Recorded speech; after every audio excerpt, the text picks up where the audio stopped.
Hi, welcome to another Profit Team Consulting YouTube video. Um, I'm, it's a pleasure of mine to have John from Smart Cycle here today to discuss some probably a labor of love, John, is what we might want to call it, Yes. that you and I have been working on along with Rachel um, and trying to use Smart Cycle to help me but I think in the same time help your customers. So I'll turn it over to you if you want to maybe add a few words there, and then we'll get in and we're going to share and show everybody what we've come up with. Yeah, I think again, like you said, it was kind of a combined effort of trying to make your life easier, and that's our goal at Smart Cycle is trying to get all the data because that's what I love, and use it to help people make better decisions, try and automate tasks. And so I think this hopefully, yeah, I think I'm proud of it. I think it looks really nice, and it's got all these key metrics that I know you're looking at and that all the yards are looking at. So hopefully, we can provide value to everybody. Right. And I think something we were trying to accomplish was have a lot of what we're looking for in our day to day in one spot Yep. and have it visually look appetizing. Is that the right word? I think that's a good word. Yeah. Right? And have it look good and understandable. So enough of us yapping. Um, let's hop in and take a look around. So I'll let you drive Okay. and kind of start and go through, and I'll just rudely interrupt you when I want to come in and say something. That sounds good. So, again, we tried to redesign a lot of things. I know one of the issues that we've had before with Smart Cycle is there was just an overwhelming amount of information. So we tried to break it down so we can focus on different areas based on where we are. And so we'll start at the overview page. As I click into this, we've got our just a lot of the key metrics we need to be looking at on a regular basis. So our total net sales for the month, how that compares to the last 6 months for an average, our brokered sales, our warranty sales, and then we've got these charts. We've done some new things, trying to save some space, not have it be so cluttered, where this one chart now has some interactions. So we can look at the total net sales that we've had for the last couple of months. But if I want to look at my in-stock, I can just flip to that real quick, see what those numbers are, or my brokered, warranty. And then if I want, and so this is our total numbers, but if I want to go and change that to see what's my daily average for my warranties, I can do that, see how those trends kind of change over time on our daily averages. Then we've got a bunch of other things, including broker profit, open quotes, and then the one that you and I have talked a lot about that is our best guess. We think we've got some good logic there, but this may need a little bit of tweaking as our end users. So what we've done is we've looked at everybody's name, and if it has yard or salvage or anything else, then we're like, okay, that's not an end user. Everything else is. So we want to look at our end user total in-stock sales. That's what this is showing us. Anyway, so we can toggle back and forth based on what we're trying to look at, how what are the questions we're trying to answer. And so that's kind of this top thing is all about sales. And then our next bit is about vehicles. So same sort of thing. How many are inventoried or not inventoried in this case? What's our cost been? How many have we purchased versus inventoried? Dismantled. Got a lot of things here. How much have we spent raw? What's landed? So a lot about vehicles there. And then our last little bit on this page is what is the process for production? How are we looking there? How long is it taking us to dismantle things? Days from purchase to dismantle to arrived to inventory to dismantle. And so we can really quickly see where those spikes are in the overall process. So this is the average number of days for the vehicles that were purchased in this month. And then this nice gray bar in the back kind of says, all right, how long on average, given all those pieces, does it take to actually get something dismantled? And so you can kind of look at your production, how that's going. So from date bought to taken apart, I'm getting an average, if I'm looking at August, it's 29.17 is what that says, right? So I know in a combination from purchase to apart, right? And I'm, greatly improved since, let's say, last November. Yeah. Right? Looking at those things. So again, this overview page was a quick way for an owner, a general manager to have some key metrics right there in front of you.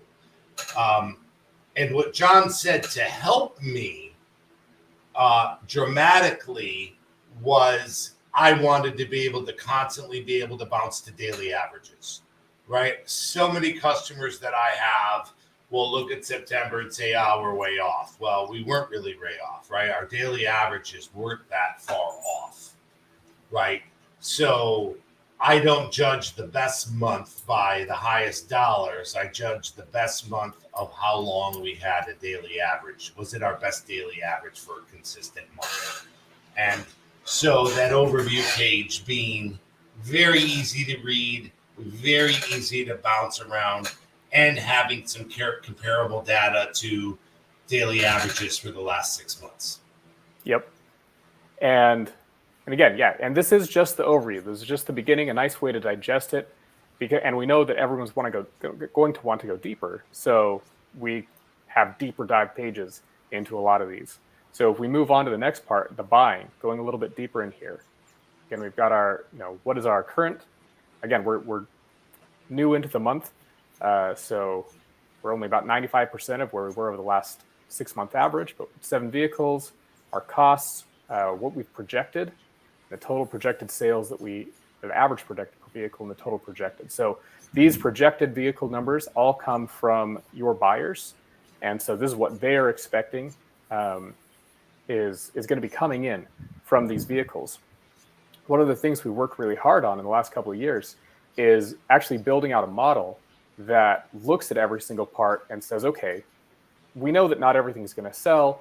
How, based on our model, what do we actually think is going to sell? What's the actual value of everything that you've got in inventory?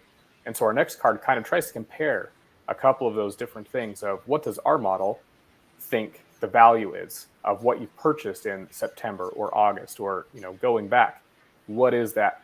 What do we think is still going to sell versus what has actually happened? And this is all based on ROI. So for every dollar that you've spent, how much have you actually gotten? So again, for the current month, it's almost nothing. You just haven't had time to get anything in yet. But this helps us kind of see, when do we break even? When do we hit that dollar month? And then we can compare both of those against what is our buyer saying? What is our buyer projecting is the value from this car?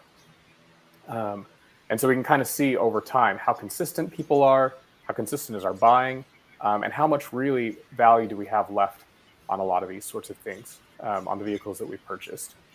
And I mean, and again, for simplicity, you're trying to get the 3 lines as close as you possibly can together as quickly as you possibly can.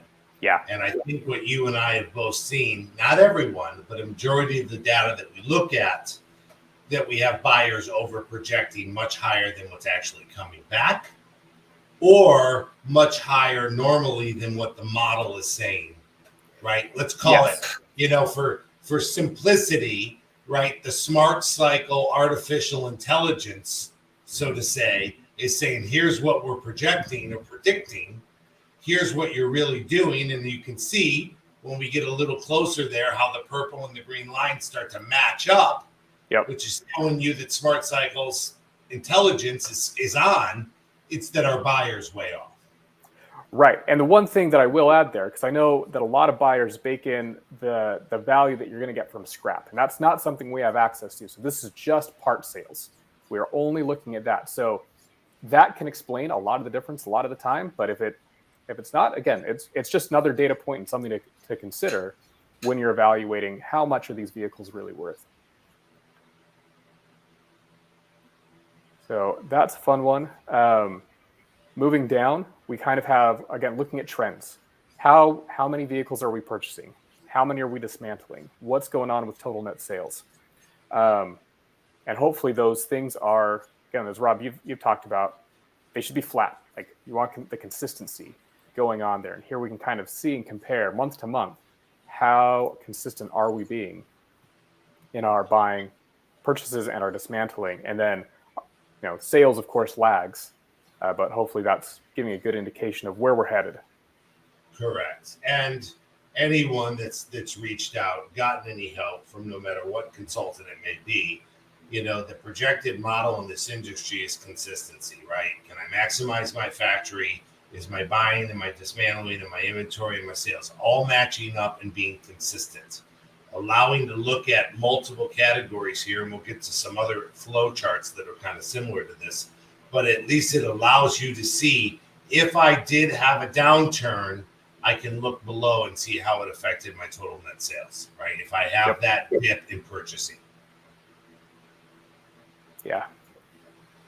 So then our last little bit is just kind of a breakdown of average costs and what we've done. Like, what's our mix of vehicles? So we've got trucks, vans, and SUVs. We've got our current month, last month, and then our year to date. Just kind of see how is that mix changing over time, and is it the way we're expecting, and what's happening to our average unit cost? Again, hopefully keeping that flat and getting a lot of value out of all those vehicles. So that's our buying page. And we move on over into inventory. So in this page is, again, built a lot off of that smart cycle AI, that intelligence that we've baked in to kind of recommend some actions now, thinking about if there's value.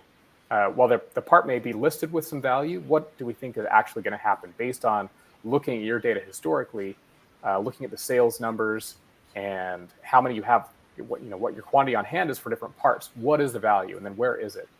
And so while we have our top level cards of what has been inventoried, what hasn't, the inventoried value. So again, what's been put into the system for the value of these actual parts. We can then start to go down into the vehicles and the parts and say, well, what could we maybe get rid of if we need to find some extra space? What's available? And so this card shows all of the vehicles that we have in the system, and we can filter this down to things that Smart Cycle, again, is recommending be crushed. So all of these are vehicles that have been around for more than 30 days. And when I look over here at the anticipated sales from the yard, it's 0. Scroll down. So here's one, again, a miscellaneous stock number. It's kind of weird. But we look at the current sales. We look at the current and anticipated from the warehouse. Actually, a lot of these are 0. Let's get down to that where there's actually some. Get my days in stock. All right. So here's some that look better. So we've got our yard locations. We know what it is. We've got our projected value, our current sales value, and what's our, how close are we to the projected? Again, this one killed it, way over our projected 127%. We don't think that anything is going to sell. Any of the parts that are in the yard are going to sell. Also, for these ones, nothing in the warehouse either. Here's one where there are parts in the warehouse that we do think are going to sell, but again, since there's nothing in the yard, go ahead and scrap it. Like it's not providing anything other than just taking up space. So again, so these are things that you can just take and go crush or evaluate further. So that's our vehicles, and then we can do the same thing with our parts. And here we may not want to crush them, we may want to reprice them or do something else with them, but we can go and look for, some engines that may be ready for to be gone. And again, we've tried to give as much information as possible. So the stock number, the interchange number, the names, how much mileage, how long has it been in stock? And this is driving a lot of it. It's been in stock for 884 days. You've got 3 of them already. Regardless of what the current price is, we don't think it's going to sell. And again, these are our recommendations, and we've tried to be really conservative with these, but this is trying to help find those pieces of information that can be kind of hard to figure out other ways. Yeah, and it's a time saver, right? So if I'm at a yard and I'm doing a million different jobs and I don't have scheduled time to reprice, but I need to identify and look at what I need to do by using my days in stock, using my slide chart at the bottom, it's now allowing me to go in and quickly identify things that need attention, right? So a lot of this was created as time saver, right? We're looking to save your minutes and understand how valuable your time is. Exactly. I know a lot of people, as they try to figure out what should I crush, what needs to, what do I need to look at? It's a lot of downloading data into Excel, manipulating that for an hour or two to try and come up with this. We tried to automate that process. Same sort of thing down with our last part with our pricing data, kind of arranged it a little bit differently. So our interchange numbers are now at the top, but we can go, these are all my engines. I want to see everything where I've got, 2 or 3 on hand, and that it's been, almost 30 days since the last time I priced it. So here's all the interchange numbers. You can see kind of what they are, how many I've got on hand. So I just kind of go down the column. I've got information on when was it last sold, what was the price that it sold for, how long have these things been in stock, what are my number of searches, or the number of finds that I've had for these sorts of things, to try and give you the information to help with that repricing data, not having to dump it all out into Excel, having it all kind of right here, and then you can open up your yard management system, figure out what that repricing actually should be. Again, time saver, right? Allowing you Always. to identify and quickly get to it. That's what we're trying to create, and visually making it where I can understand what it's trying to tell me. And, looking at my finds, right? Find searches, whatever you want to call it. How many lookups have I had? 30 days, 60 days, 90s, all the way to the last, over 180. Yep. Then we've got a couple more charts just down at the bottom, kind of the same sort of thing. How long does it take to inventory stuff? What's our average days? To how many cars or vehicles are we inventorying per day, to try and help figure out what all is going on with our systems. We can move over to dismantling. Again, we've got our overview, kind of our high-level metrics, and then we've got another table here, primarily just to try and find what are the places where we don't know what the locations are. So these are a whole bunch of parts where I don't know what the location is. It could be in the warehouse, but a lot of times they're listed as unknown. We have another couple of things here where we can search by part condition, or by the Pinnacle or yard management sales. The yard management, what their recommendation is. We can see kind of what sold. If this is helpful in kind of figuring out how valuable this is, where we need to go, is it gone, or do we not know where it is? In this case, these warehouse locations are unknown. In this quarter, the vehicle location is unknown. The warehouse is, so it should be okay. Similar to our overview page, we've got our dismantled, average days for dismantling, and our vehicles dismantled, and our net sales. So trying to keep that aligned with, if you're just focused on the dismantling part, making sure that the metrics here are aligned with the metrics that the overview is seeing. So everybody's kind of looking at the same things, working on towards the same goals. And bringing in a little bit of metrics. If I have a dismantling manager, this is the page he's going to look at daily. This is probably what he'll be measured at. But I also want him to understand what he's doing in dismantling is directly affecting my sales. Yes. And speaking of sales, that's our next page. So we come here into the sales. We've got our total sales for the month. We've got our rank ordering of how our different salespeople are doing, along with how many open quotes they've got compared to closed quotes for the month. Most of our key things that we're looking for, so in stock, brokered, warranty, profit, broker profit, and total net sales. How are we doing compared to the previous 6-month average? What's going on that way? Again, kind of like our charts before, where we can flip from net sales to daily average and look at different pieces, our in stock, our brokered. And the nice thing here is we can, down a little bit, we can actually look at a couple of different individuals. See just what they're doing, filter down. If we wanted to look at just one, that's cool too.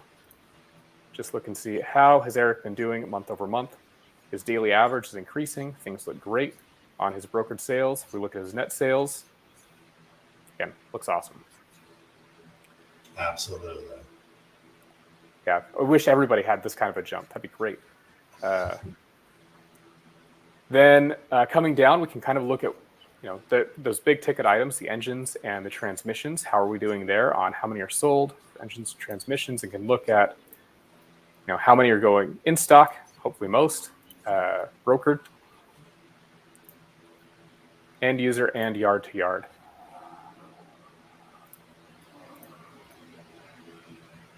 And then we've got the Rainwater Special, the best in class report, where we can look at, again, this is just showing Eric's numbers, but a table with every single month a bunch of the information that we want to be looking at to see how they are doing. Again, I can come up here, grab everybody, and look at just January. For this here, we can look at everybody, see how they're doing, get those numbers for any sort of analysis that we need there. And then I think the last thing on this page is we're looking at good partners. Who are we brokering from, and what's our return rate? So we've got this by invoices, everything's sorted by how many invoices are we doing, how many POs we've got. So, because one of the things we found as we were playing with this is you might have 100% return rate, but you only sold, like there's only one PO. So sorting them by the people you're buying the most from, and then we can look at this right now by default in terms of total invoices, percent of total invoices that are returned. We can also look at the value. What does our value look like? And so with an understanding for Pinnacle users, right, it takes a little time for some of that to work out. The numbers will look a little kooky, but that's why we did it by dollars, and then we did it by number of invoices, right? I may look at a vendor and say, why is his return rate up so high? Well, he returned 2 diesel engines to me this month. So the dollar makes it look like he's crazy. I can flip it around quickly and then just look at, hey, I sold him 100 parts. He really only returned 8. Yep. I don't want to worry about the dollars as much as I want to look at the number of returns. So it allows you to flip back and forth and look at dollars or look at number of parts. Yep. Yeah, trying to give some options because we know some people want to look at that value with the understanding, like you said, it can take a while for those things to work through. So last couple pages, this is the last big one with a lot of things. This is to try and help the bookkeepers out there, trying to make their lives easier. We can come in here, say, look at the last 30 days. And this, hopefully, we can look at our vendors and look at the POs, everything we purchased to try and save bookkeeper sanity at the end of the month or whenever they're doing this. Again, we try to put some recommendations in to say what's good and what's not. So in the last 30 days, it looks like everything's good to pay. I think if we take this off, we'll get, it's fantastic. Everything is up to date. But if we're missing some things, like there's no end customer invoice, so you purchased a part, but you haven't actually invoiced it to anybody, that shows up as one of the recommendations of, hey, look deeper into this. If the PO's been voided, that shows up. And if there's credit POs that actually need to be issued but haven't been issued yet, we know that most of the time things are good to pay, and that's what the case is right here, is everything is good to pay. And the hope is that your bookkeeper then, instead of going through piles and piles of spreadsheets, can just come in here, know that 80% of everything is good to pay, focus on those handfuls where something looks a little bit off, and let her time be saved to just look at those things, whereas everything else is nice and quick. Again, we've got filters here, so we can go look at what we purchased from a specific vendor. Everything should be completed, but in case it's not, we've got filters there. And then, of course, our recommendations that are also showing up in this table here. For our bookkeepers, again, if they want to look and see what the return rate is, if they want to make any recommendations of the same card that's on that sales page, but different views of it, or the same view, but different ways to get there. So bookkeepers can look at it, salespeople can look at it, and then a couple other cards that we found in Smart Cycle that have just been helpful for people doing bookkeeping. So our open COD invoices for the last 90 days, open cores that are unpaid, so that our bookkeepers, again, can try and have all the information they need, save them some time as well. And then our last couple of pages, training, something that I know there's a lot going on in Smart Cycle. It's easy to forget what's there, how to do different things. So got a training page just so you can come in here. I do office hours twice a week, where people just kind of show up and we just work through things, ask questions. Some people just sit and listen as we talk about things. But if there's something you want to build or need help building, office hours are always available. So we've got the links here. Some video trainings. Try to make them really quick. I put the number of minutes in here on different aspects of things that are easy to forget how to do. How do you build a card? How do you favorite a dashboard? Make something look a little bit prettier are some videos. And then anytime we do new things, that comes up here as well. And so actually this whole dashboard, and The collaboration with Rob is going to show up here in just a minute. Our last two things haven't built out yet, but coming soon. We'll be having some requests. You can just kind of email requests for cards or help that you need, and then we're going to be working on goals next, because I know everybody in Profit Team is huge on goals, and we want to make that nice and easy for you to have the information to be able to input what those goals are, and then display how you're doing towards all those goals. Not quite ready for that one yet, but that's what we're working on next. And, you know, as, you know, we were all working together, you know, through this as a team, you know, we would rabbit hole a whole bunch of stuff. And wouldn't it be cool if it did this? I definitely want to shout out to Jeff Budd from Mullins, Brad Smith from Smith Auto and Truck. That were two vital, instrumental people that were also involved in some of the discussions through this. John and I plan on doing a little bit of a show and tell with a bunch of stuff that Brad Smith for the Hollander users that are on Smart Cycle, and show you a lot of neat features soon to do that. And I'm hopefully, John and I will be doing some updated videos every time we update some cards or do some things or add some new tricks. We'd like to be able to get on here and hop on and show people. So I encourage people to reach to Smart Cycle or John or to me. If you're thinking about getting, I'm glad your dog's not making dogs bark right now. Yeah, sorry about that. That's okay. And reach out to us if you have questions. One of the things I'll say personally for me that John is working on for me is I'm going to be able to have non-Smart Cycle users hopefully be able to share their data through URG with me, which in turn would allow me to use their data so I can use my cards that I help build to do my job as a consultant and use data from outside people that aren't really a user. We want to get as many people as we can get in here to allow to see the data. And we will take input, you know, and there's a lot, like I said, we rabbit holed on how many great things this would be. For those of you that are Profit Team meeting people, we're looking to incorporate this as to the next level. Hopefully, we're going to start to put a, you know, kind of a partnership in, hopefully with Mike, and Mike will start coming up with the numbers. This is not going to basically replace Mike. What it will do is allow you to collect your data the same way all the time for your inputting into Mike's sheets, right? So that's what the goal is to make that more consistent from someone who's filled out the sheets for years and years and years. I can't remember how I got the number last time. We're hoping to create some things that will allow you to do this. And everybody that is a current user will have access to these pages, John, correct? And that you can see and use exactly what I use to consult my customers and what I think is most important.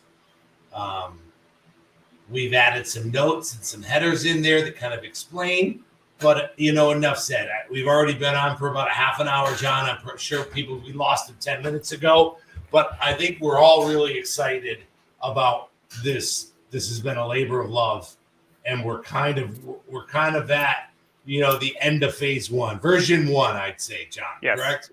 Yep. I'm working on version 2 already. Yeah.